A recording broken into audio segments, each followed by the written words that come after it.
Good to see you. Happy Pride. All right. Celebrating here today. Okay, I'm just going to give you a quick overview of the week ahead. On Monday, the president will welcome Israeli President Rivlin to the White House. President Rivlin's visit will highlight the enduring partnership between the United States and Israel and the deep ties between our governments and our people.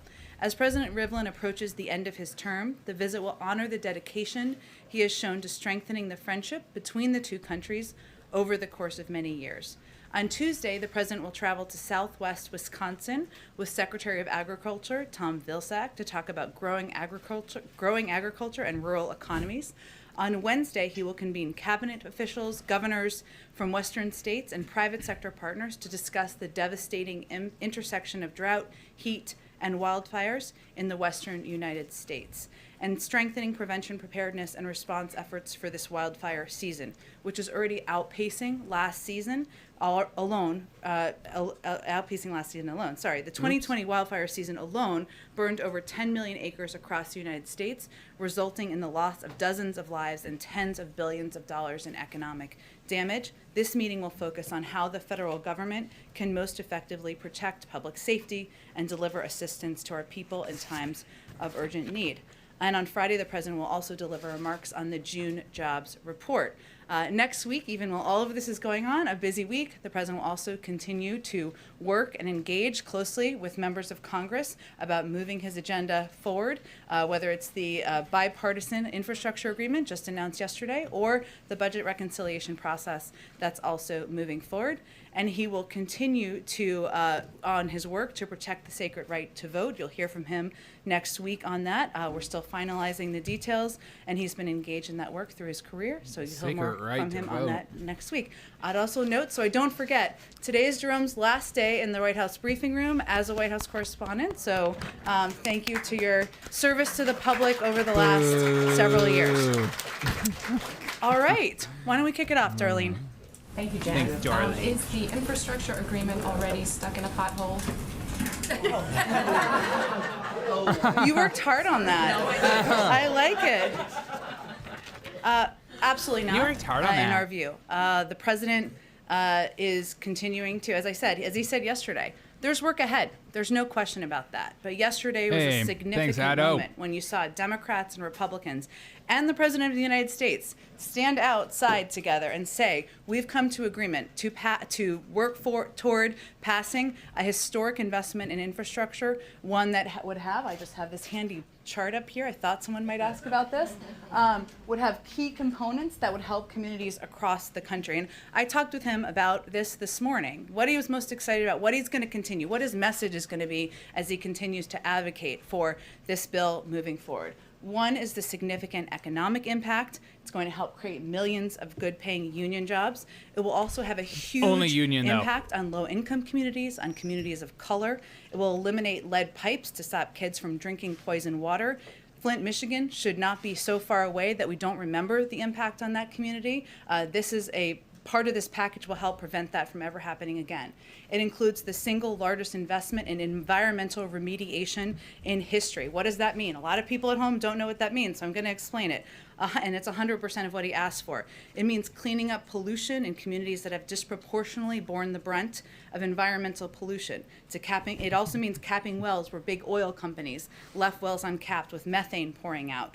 It means putting people back to work to do the work we need to do to help create a clean energy economy for the long term. And it has the largest investment in public transit in our nation's history. We know this will also have an enormous impact on low-income communities, many communities of color. I'll also note there are huge components of this package that will help address the climate crisis. One is the first time we've ever invested, in a network of EV charging stations across the country. So electric vehicles, I don't currently own one. Maybe I will in the future. Yeah, me neither, because I'm broke. I don't have money to buy one. There will be more charging stations so people can use them across the country. It will have the largest investment in history rich people in a can clean use them. energy transmission grid, something that will also help us take a huge step forward. And this bill also will help us, and this is a piece he talked about yesterday, but he's particularly excited about, to make us more competitive in the world. And a specific example there is making sure we are building our battery industry here in the United States to compete globally. So that's the case he's making. He's going to continue to make. There's no question there's work ahead, and he's ready to roll up his sleeves and work like hell to get it done. But we're hearing from the Hill from a lot of senators that unhappiness over the president's decision to want to do both these packages at the same time, the pairing, moving them in tandem.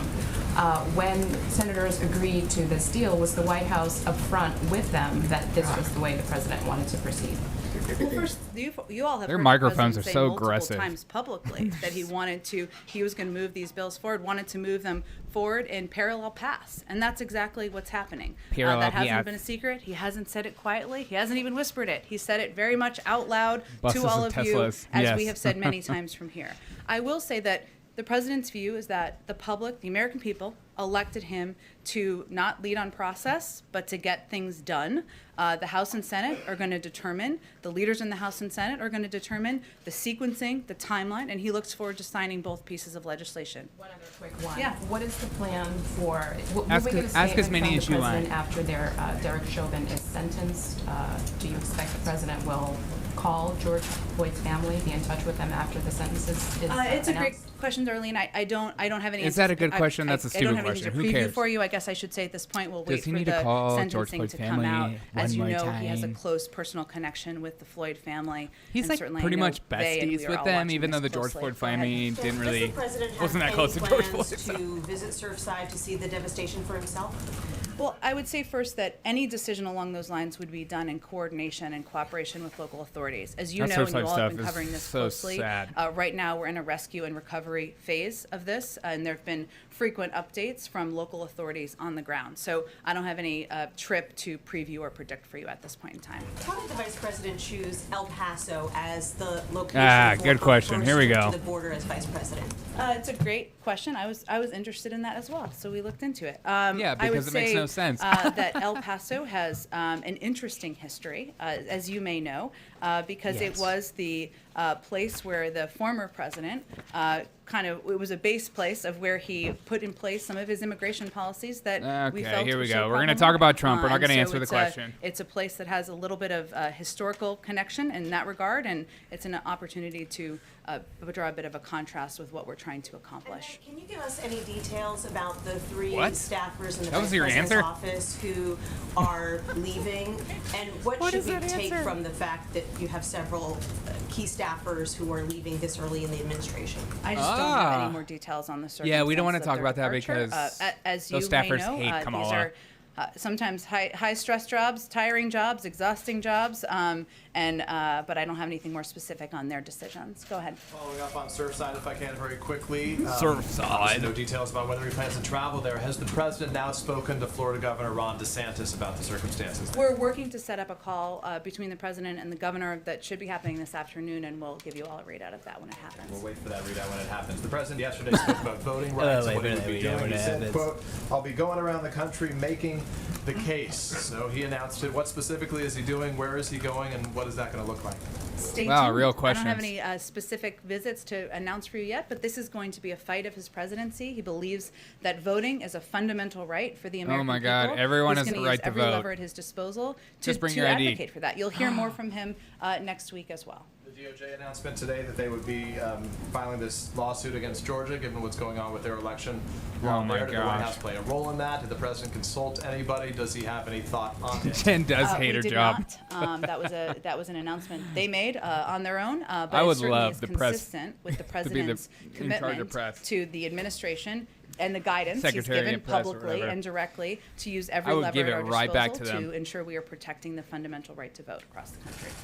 Go ahead. So on the timing of when the president's going to get out and advocate for voting rights, I mean, how soon? can Voting we see rights, this? We're hearing God, everyone from the Department of I Justice hate that to they activists saying that this is a really reframe urgent crap. issue. So how soon can we expect this? Well, the president's going to speak to all of you and to the public next week about his continuing commitment to voting rights, expanding access to voting rights, something that he's worked on for decades through his public career. And I expect I'll have more to say then. And if you So could just, thankful for follow his up and public maybe career. clarify when the president's talking about doing these two pieces of legislation in tandem. Is he going to wait for both of them to land on his desk? What exactly is the timeline here? How does this play out? Well, again, he believes the American people elected him to lead on getting results, to put out bold ideas to the public. That's exactly what he's done. And we're going to leave it to leaders in Congress to determine the sequencing and the timeline for those pieces moving forward. But he's going to use every lever at his disposal. He's going to be involved. He's going to roll up his sleeves. He's going to work like hell to get he's these going to eat ice cream, chocolate chip. What does that really look like? Because he says that if one doesn't come to him, he's not going to sign the other. So is he going to wait for both of them to land on his desk before signing the bipartisan package, waiting for the reconciliation package to come through? He fully expects, hopes, plans to sign both into law, and he will leave it to leaders in Congress to determine the timeline and the sequencing. Go ahead. So just to follow up on that and Darlene's question, the issue Republicans seem to be having is on that specific issue. I won't sign it if the other one isn't on my desk. And I think that's what has them frazzled, perhaps would be the word right now, an eloquent one. So digging in on that, if leadership decides to send you the bipartisan bill, but the reconciliation bill is not done yet, the president said yesterday, I won't sign it. And that is the White House position on it? Well, let me just take a step back here, because I think the American people are quite focused on how we're getting work done on their behalf, less focused on the mechanics of the process. Now, it is up to Republicans, many of whom are the ones who have conveyed that, I think, if I'm accurate here, to decide if they are going to vote against a historic investment in infrastructure that's going to rebuild roads and railways and bridges in their communities. That's it. That's all it's going to do. Because they don't like the mechanics of the process. That's a pretty absurd argument for them to make. Good luck on the political front on that argument. So the president's going to continue to advocate, educate, convey to everyone directly why this needs to move forward. Why don't you read out the whole bill, Jen? He plans to stand exactly by the commitment he made yesterday to them, and he expects they'll do the same. And just two more quick ones. You guys just released a readout with a call with Senator Sinema. Yeah. It's one of the lead negotiators. In that readout, the president was reiterating pretty much all of the things he said when he was standing with the senators. Was there a need for the president to reassure Senator Sinema, or was that just a normal scheduled call? I think it's just a reflection of the president's commitment to stay very engaged. Yesterday was not the end. I know none of you thought that, but just to be clear, there's work ahead. Senator Sinema was an important leader and partner on this effort to get this bipartisan bill passed. He also reiterated in that call his desire and his commitment and interest in getting a reconciliation bill passed that has a lot of his key priorities, whether it's extending the child tax credit, making universal pre-K a reality, or community college a reality more money across the country. Print that junk. So it's ongoing engagement. He's looking forward to signing both bills into law. Go ahead. Are Republicans expected to be so enamored with the idea of sending perhaps billions of dollars into the hinterland that they're going to be willing, you need 5 more Republicans obviously, that they're going to be willing to accept this 2-track approach and sort of look the other way when the express train comes through on the reconciliation idea? When the express train comes through. You expect at least 5 more Republicans to be so enamored with the idea of sending out these billions of dollars to their constituencies, if you will. Can you show us your bias anymore, by the way you talk about Republicans? This bill would, again, be a historic investment on our nation's they're so stupid. The largest investment in public transit in history, the largest since the founding of Amtrak. And as I've noted, it would expand broadband access. That's not exactly everyone likes riding trains. I ride trains everywhere. We need to spend more on our trains. So, yes, we fully expect the American people support this. We fully expect and hope we'll have the votes to get it forward. At least 5. Well, 5 stood there yesterday and announced their support for it. And it is now the job of the Democratic caucus and the Republican caucus to both go back and make the case to their other colleagues. Exactly. Go ahead. Thank you, Jen. House Budget Committee Chairman John Yarmuth said he doesn't think it's realistic to fully pay for this broader reconciliation package that contains some of the president's other domestic priorities that you just laid out. Senator Manchin also said he doesn't think the country can take on that much more debt. So does the White House still believe that both the infrastructure compromise and this other reconciliation package need to be fully paid for? The president's proposed a number of ways to pay for these packages. Obviously, there was agreement already on the pay-fors for the infrastructure bipartisan deal, which was agreed to by the 5 Democrats and the 5 Republicans who stood outside with the president just yesterday. Could just stop giving money to other countries. The president also believes that raising the corporate rate back to where it was the first year of the George W. Bush administration, asking individuals, the top 1% of Americans, to pay more, to pay for these historic investments, to pay for an extension of the child tax credit, to make sure kids have access to universal pre-K. Hunter's like the son that you don't. Because it's right. You want him to work, policy. but he won't keep his job. It's also going to help move our country forward. Question on Afghanistan. Can the president declare a true end to the war if the U.S. is planning to? It ain't ending. I predicted it earlier. There'll be a reason to stay in Afghanistan. You're seeing more stories pop up about Taliban winning. Well, again, I would say the president was clear from the beginning that we anticipated and planned to have a diplomatic presence on the ground, and so he's doing exactly that. Diplomatic presence. On Afghanistan, and then I have a follow-up on something else, but on Afghanistan, if we're keeping people there, what's the contingency if, in fact, the Taliban takes over the country? Do you have a contingency? Does the administration have a contingency for that? In what regard? Well, what will for you the do? Safety of our men and women serving in Kabul, or? I understand the safety of our people, but what about the safety of the country? We've been there for X amount of years. Are we going to 20 plus reinvest more people if that's the case? Will there be boots on the ground? No. What exactly is this administration looking at if that country falls to the Taliban? Well, here's I think what's important to note, Brian. When the president made this announcement, he was very clear that if we did not pull our troops, withdraw our troops from Afghanistan, something that he has long talked about having an interest and a desire to do, the Taliban would have been shooting at U.S. troops again on May 1st. That's a decision he had to make as president. So the withdrawal deadline negotiated, because of the withdrawal deadline negotiated, I should say, by the prior administration. So his fundamental belief is that after 20 years, it's time to bring our troops home. We're doing that in a timely and orderly fashion, led by the Department of Defense. And we had to make sure we were taking steps. There's no way they're staying there. If we had left our troops there, they would be in harm's way. That was a step we had to take. And so if the Taliban takes over, what would we do? Well, again, I'm not going to get ahead of or anticipate. We have a range of capacities, including over-the-horizon capacities and capabilities that we will maintain in place. The president announced that at the beginning of his announcement.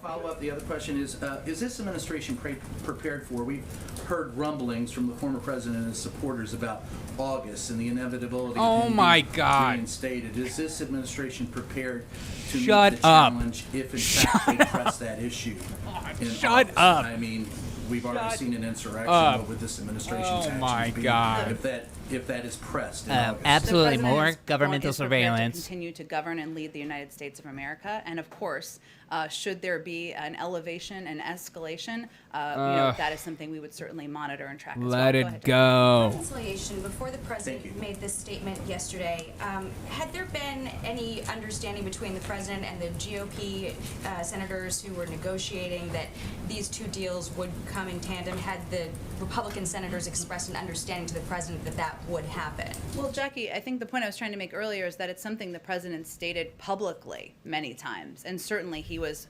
consistent with that case made privately, as were our negotiating team, that he expected, anticipated these initiatives would move forward on a dual track. And I would also note that when we say budget reconciliation, and just to make it like in human speak, what we're talking about here is a budget process that includes the American Families Plan, which is the president's idea he proposed. I don't think anyone expects that he was going to walk away from his own proposals. And the Republicans had expressed an level of understanding that that would happen. I'm not going to I'll let them speak for themselves, but again, the president said this, as we did multiple times publicly. And on reconciliation, what are the red lines and the must-haves, and is the same team working with Congress, Bichetti, Terrell, Deese, about the next steps in the reconciliation? Well, earlier this week, today's Friday, I think it was Wednesday, we did have a number of those individuals you mentioned, as well as Susan Rice was a part of the team, and there may have been one or two other people who went up to the Hill to talk about the budget reconciliation process. We're obviously at the early stages of that. There's a lot to discuss and negotiate, including among Democrats, so we'll let that proceed in the coming weeks. And then with the DOJ suing Georgia, is this the beginning of more lawsuits against similar efforts in other states? Has the White House expressed any concern areas as they take on voting rights and voting rights? I'll let the Attorney General and the Department of Justice speak to that and what their plans are. They probably won't preview them, I would expect. But I think it's just a reflection of the fact that the president has conveyed his priority is using every lever at his disposal to protect the fundamental right of people in this country to vote. Right. You should be able to vote without your ID. That's a right. I don't have a new timeline to predict for you here, Steve. Again, Speaker Steve. Pelosi has been doing this a while. I don't know that there's anyone better, and we're going to work with her, Leader Schumer, and others. She's been in that same position for like a bajillion years. Signed into law. Afghanistan No, meeting, is the president going to talk about a negotiated political settlement? Is that still my possible grandpa. in Afghanistan?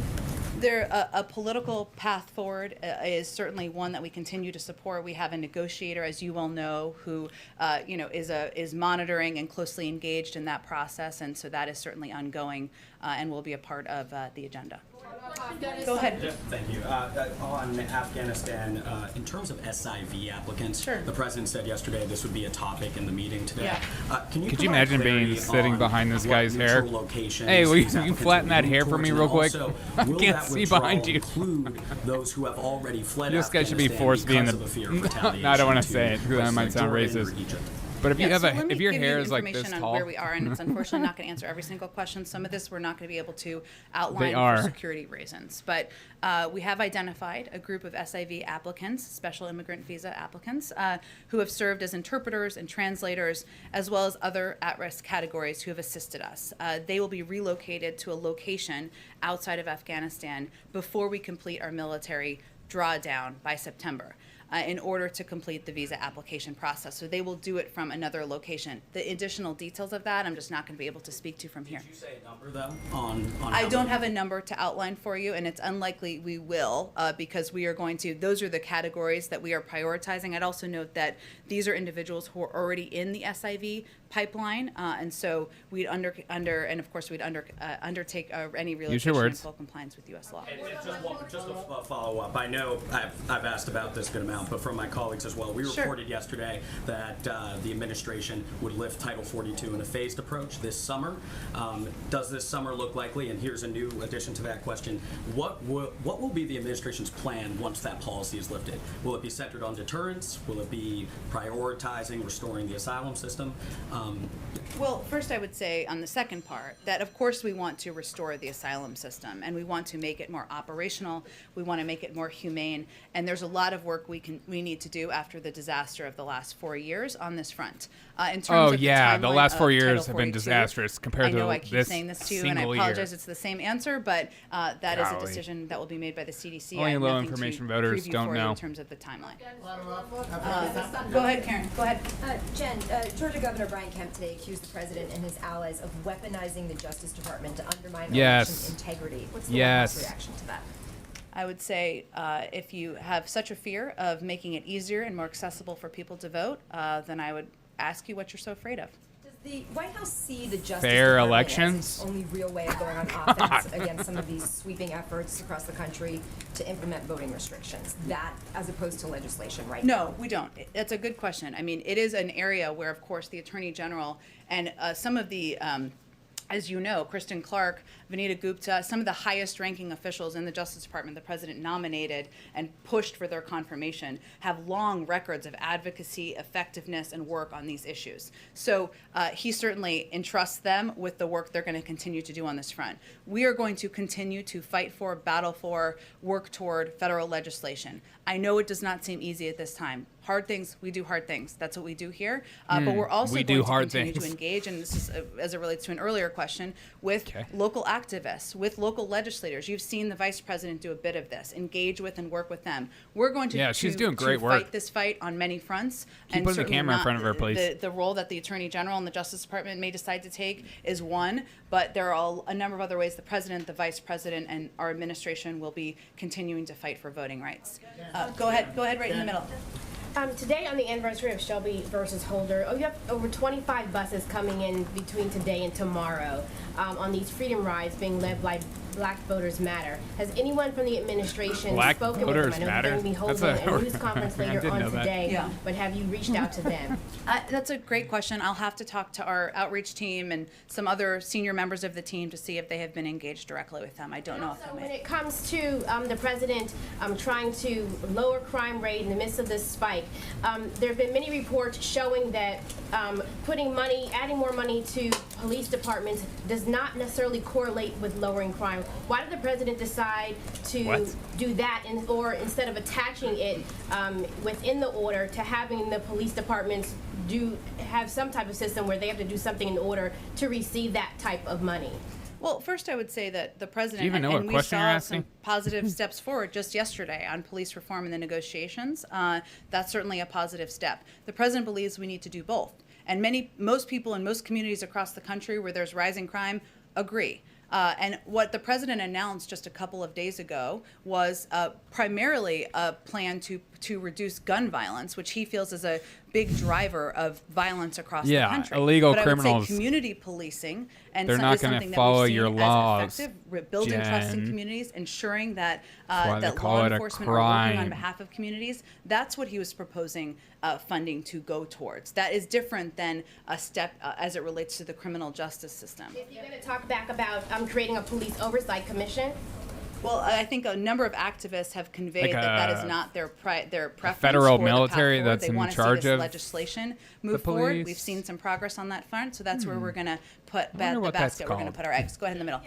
Now that Vice President Harris is visiting the border as Yes. we speak, when Yes. will President Biden visit?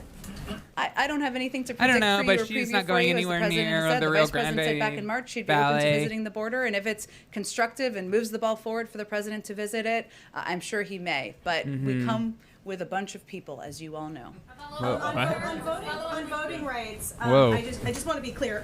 Are you saying that the White House had no contact with the Justice Department about this decision to move forward in Georgia?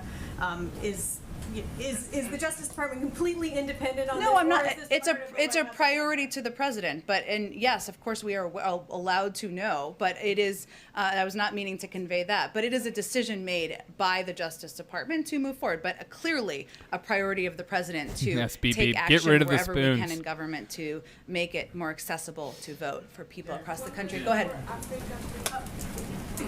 When we go to her first, and I'll go to you. Thanks, Jen. Thanks, when we talk Jen. about engaging at the state level voting rights, Yeah. what does that look Voting like? rights. Can we? Aside from travel, how will the administration Anybody be that says voting scrutinizing rights, according to this new bill, you laws already know their going into biases. place Well, you for saw the Department of Justice take an action today. That's an example. But you've also seen the vice president meet with legislators and work and talk with them about the path forward and how we can work together to fight back against Only the people in efforts power to don't want suppress you the to vote across have the an country. ID So to those are vote. two examples, but That should also tell you engaging with something. activists. I will say there are a lot of people in this building who know a lot about how to engage, Is that big educate, spoon, little spoon? empower people to know what their rights are. We want to work with states and local authorities to do exactly that. But the president will be talking about this more next week. Does the administration believe that's making a difference in Republican-controlled state legislatures? We'll have to see. Go ahead. The president of Angola, President João Lourenço, was at the United Nations this week, and his main goal there, or his main focus, This was guy. to advocate to end Wow, she the has a armed great voice. embargo She's that is beautiful. going on in the Central African Republic.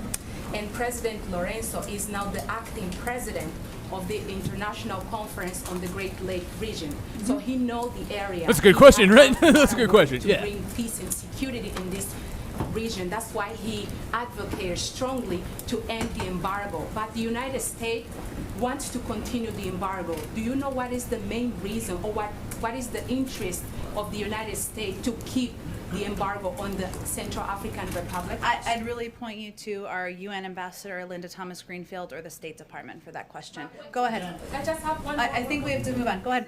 Is there any situation in which the president would sign the bipartisan infrastructure deal without an accompanying reconciliation bill? Look at that mustache President behind her. fully expects Good for and you, plans man. to sign both pieces of legislation into law. Okay. The end of the Supreme Court term is next week. Great mustache. Does the president or the White House expect any retirements, and what would the message from the president be to a justice who might be thinking about hanging up the robe? It's a decision for them to make as an individual, and he would support whatever decision they make. Go ahead. President Biden met with financial regulators earlier this week. I'm wondering if there's any discussion about buy now, pay later companies, so like Klarna, Affirm, Afterpay. These are becoming very popular in the U.S. in retail transactions, and Europe recently made moves a few months back to regulate them. Is there anything you can tell me about that? You know, we provided a readout of the meeting and what the focus of the meeting which was to provide an update on the state of the financial markets, to talk about how they can work to make credit more accessible. Where's Peter Ducey at? For you, you could certainly reach out to any of the regulators if they want to speak about anything they raised, but I don't have more of a readout from here. No discussion from the White House then on that. I would point you to the regulators. I don't have any more to read out from here. Go ahead. Jen, the president is meeting shortly with President Ghani and Chairman Abdullah. They met yesterday with the Senate's minority leader.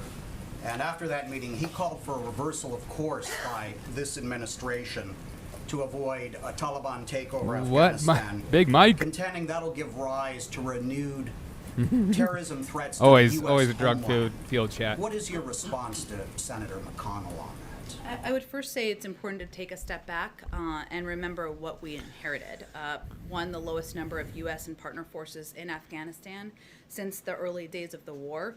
Two, an agreement between the United States and the Taliban to draw down all U.S. troops by May 1st, just 3 months after Inauguration Day, a very short timeline. And three, a military stalemate between the Taliban and Afghan forces. That's the hand we were dealt. The president made a decision, which is consistent with his view, that this was not a winnable war.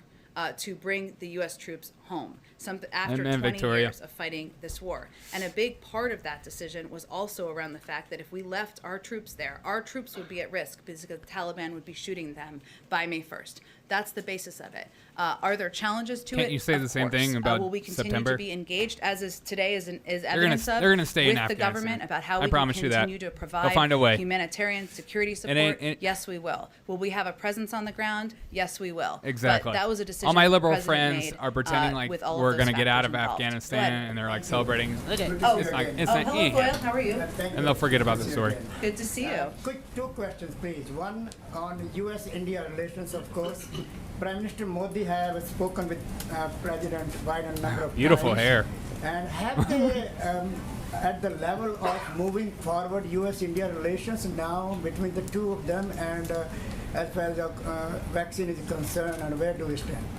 Well, I would say, Goyle, that India is an incredibly Oh, important Goyle partner rules. To the United States in the region and globally, and we work with India on a range of issues, as you well know, economic, strategic, security, and the United States certainly took a range of steps as India was at the early stages of dealing with a rise in the pandemic to help provide a range of assistance, and we will continue to do that moving forward. Go ahead. I'm sorry, Goyle, we're going to run out of time, so I just want to get to as many people as possible. Go ahead. Sure. Texas Governor Greg Abbott released a statement saying that he would have preferred the vice president went to the Del Rio sector or Finally. the Rio Grande area. Any response to that? And secondly, was there any communication between the vice president's office that you can tell us about with the governor's office about a potential meeting? No way. A meeting with the governor? They ain't meeting. Between the vice president and the governor. No, that ain't I'm happening. happy to check with them and see if there was, if that was ever There's a part nothing of, to report of the on. plans, and I'll get back to you on that. To his criticism about where she went. No thanks.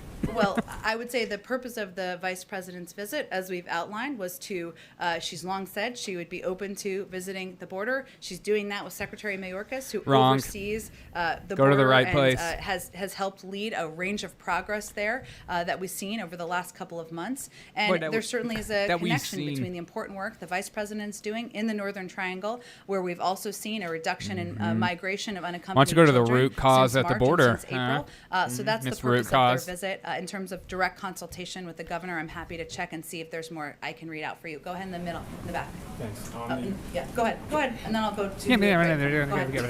On the governor's the meeting with Western governors next week, can you tell us something about which governors are invited, what we can expect to come out of that meeting, and then specifically the president mentioned he was surprised at just how little federal wildland firefighters are paid. What would the administration do about that?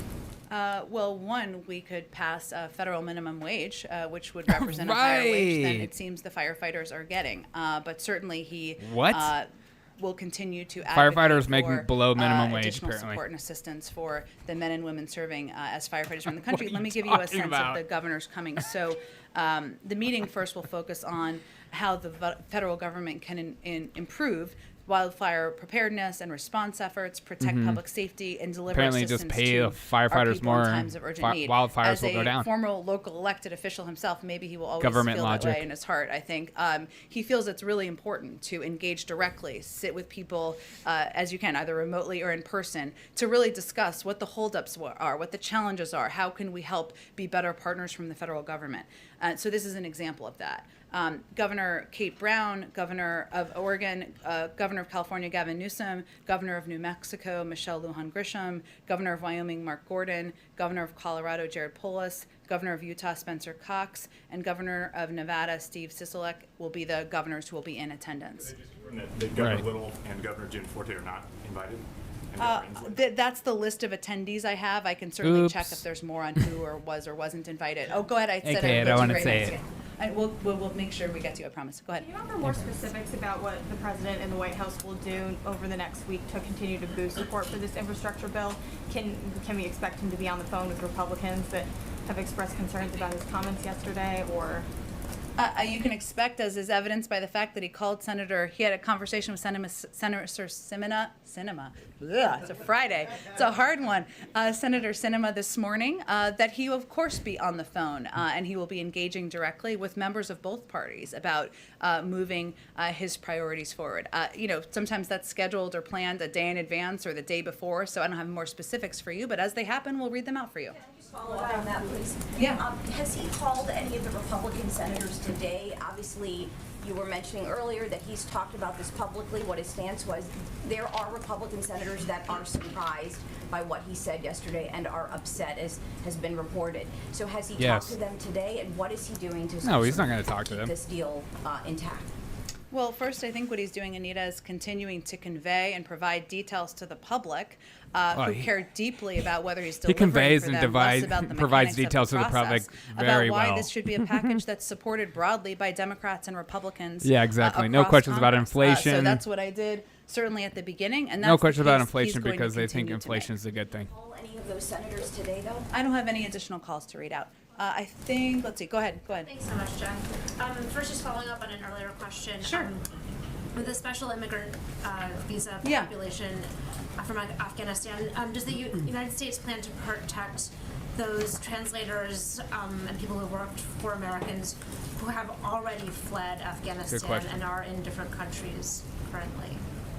Well, there are individuals who are already in the SIV pipeline. I suppose some of them might not be. I can Pipeline? might Shut not it be down. Still there. I can certainly check and see if they've already departed Afghanistan, how that would apply. And then I have another question about the manatee population in She's got COVID. They are That was not on my bingo card today, but I'm happy to answer it. Okay. Well, the Wall Street Journal had a good article about them this week. They are dying at a record pace. 800 of them died in the last year, and I wanted to see if the administration believes that these animals should be relisted as endangered, and also whether anything in Biden's infrastructure deal that he struck yesterday would continue on to help with. Part of the problem is that the Florida waters are not clean. Yeah. And it's sort of hurting their habitat. Yeah, I will say, in all seriousness, I mean, Same, Victoria. certainly it's an important question, an important issue. Will I not don't happen, want though. the pro-manatee people to not think I feel that. But I will say that, yes, there are components of his package. I mean, a part of this package, a big part of this package is a down payment on climate resilience, on ensuring that we are I love all their cleaning up buzzwords some they of use the for their polluted packages and areas in our bills. country, something that is Climate impacting a lot of resilience. communities proportionally more Voting than others. rights. So COVID that is, I would relief. have to check and sort of what that means for the Florida coast, I think you said. Specifically there, in terms of Jen, because there's no relisting them, it's a manatees great in question. New I just York. have to talk to God, what an the idiot. folks who would be more specific about that. Go ahead. Thank you. Oh, she got cut off. Many protesters, Afghan protesters outside the White House, they are waiting and they have a high expectation from today's two presidents meeting. Do you have any message for them? Because as soon as I leave here, I'll go to see them and get their opinion. Well, I would say I have no that idea what she just said. The meeting today is an opportunity to convey from the president that we have an ongoing commitment. We are committed to supporting the Afghan people and the Afghan National Defense and Security Forces, even as we continue to undertake a security transition. The president is also going to emphasize during this meeting the need for unity, cohesion, and for the Afghan government to focus on the key challenges Afghanistan faces. And so, as you noted, we'll welcome both President Ghani and Chairman Abdullah. And one of the most important messages he will stress is that they need to have a united front as Afghanistan continues to address security and other challenges. And finally, he will emphasize our continuing diplomatic support for the peace process and for all Afghan parties to engage in good faith and that process. So the bottom line that you can convey is that he's going to discuss our enduring United States support, including through security assistance to the Afghan National Defense and Security Forces, development and humanitarian assistance to support the Afghan people, and diplomatic engagement and support of peace. Thank you guys. I'm sorry, you've got to gather. Oh, no. I'm sorry, Chris. And then I want to go to Amna because it's her first time too. Where's so Peter? Happy Pride. I know we're running short on time. I'm just going to smush my multiple inquiries today on the LGBT developments into one, and that is. Take your time. It's okay. People can leave it. Okay, do my best. I got the initiatives today. How do they place and the president's both domestic and foreign policy agenda, and don't they fall short of the president signing the Equality Act into law?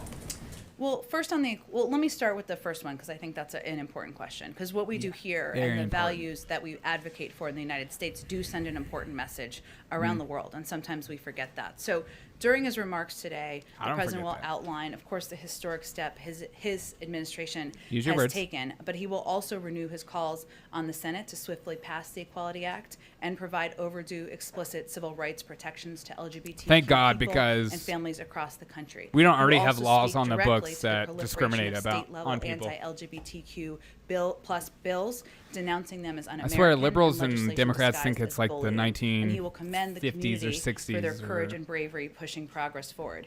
Finally, Jim Crow laws. Appointment of Jessica Stern as the U.S. envoy to advance the human rights of LGBTQ persons at the Department of State, a role, just to make the connection here, that will be critical to advancing his agenda overseas and around the world as well. Any plans for the president to visit the soon-to-be Pulse Memorial? I don't have anything to preview in terms of travel beyond next week.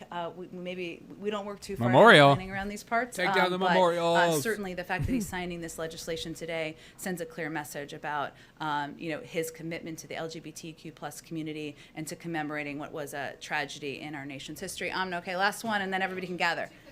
The NewsHour has been in touch with Taliban spokesman Sohail Shaheen. Ran by him the reports of hundreds of additional U.S. forces staying beyond the withdrawal. This is his response. He says it's a violation of the commitment and the agreement made by the U.S. It jeopardizes the peace process and could pave the way for continued prolonged war. So what's the White House response to that? That's 100% what it is. I would say first that we have been very clear, and the president was when he made his announcement about his plans to withdraw troops, that we plan to have a diplomatic presence on the ground, including a security presence to protect our diplomatic presence on the ground. And that's something that has been a part of the discussion from the beginning. Beyond that, I certainly would have to talk to our national security team if there's more. Just one more quick one. The family of Mark Frerichs, a U.S. Navy veteran who is still held hostage in Afghanistan, is worried that as U.S. troops continue to leave, you've lost all leverage in any efforts to free him. So what's the president's message to his family? The president's message is that he will continue to fight every day of his presidency to bring Americans home who are detained overseas, whether it's in Afghanistan or any other country around the world. Again, we will have a diplomatic presence on the ground. We will continue to work closely with the government with security support, humanitarian support. There'll be special forces on the ground. Continued political process, ongoing negotiations. That will be part of the president's message today when he meets with the leaders. Thanks, everyone, so much. Happy Friday. Oh, yes. Thank you guys so much for tuning in to my show. What's that? I'm getting a message from the White House. That was a giant waste of time, Derek. Back to you. Hi, Jen. I'm in the White House right now, and I'm just reporting to say, wow, Jen, thanks for providing absolutely nothing, and thanks for letting us know that Kamala Harris thinks she's at the real border issue.